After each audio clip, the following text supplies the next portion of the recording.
Pada akhirnya, terdakwa korupsi timah Harvey Muiz divonis 20 tahun penjara setelah Jaksa Penuntut Umum atau JPU mengajukan banding. Sebelumnya Harvey Muiz hanya divonis 6,5 tahun penjara oleh Pengadilan Tindak Pidana Korupsi atau Tipikor atas kasus korupsi yang merugikan negara hingga 300 triliun rupiah. Vonis Harvey Muiz yang kecil itu hingga disorot oleh Presiden RI Prabowo Subianto. Tanpa menyebut nama Harvey Muiz, kepala negara pernah menyoroti vonis hakim yang kecil di tengah kerugian negara triliunan rupiah.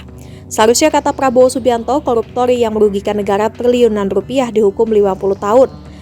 Sindiran Prabowo Subianto terhadap vonis Harvey Muiz diutarakannya saat memberikan arahan pada Musyawarah Perencanaan Pembangunan atau Musrenbang Bappenas untuk Rancangan Pembangunan Jangka Menengah Nasional 2025-2029 pada Senin 30 Desember 2024 lalu.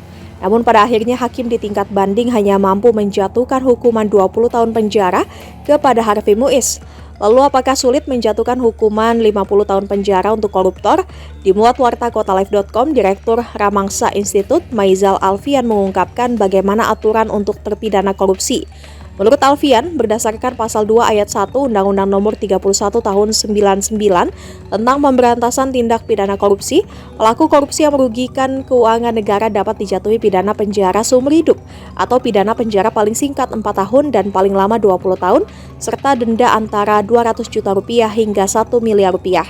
Meski bisa dihukum seumur hidup, namun dalam sejarah Indonesia sendiri, para pelaku korupsi jarang mendapatkan hukuman berat.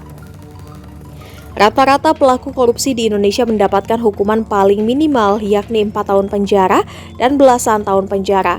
Adapun vonis tertinggi terhadap koruptor pernah dilakukan terhadap mantan Ketua Mahkamah Konstitusi atau MK Achil Motar pada tahun 2014 lalu dengan hukuman seumur hidup.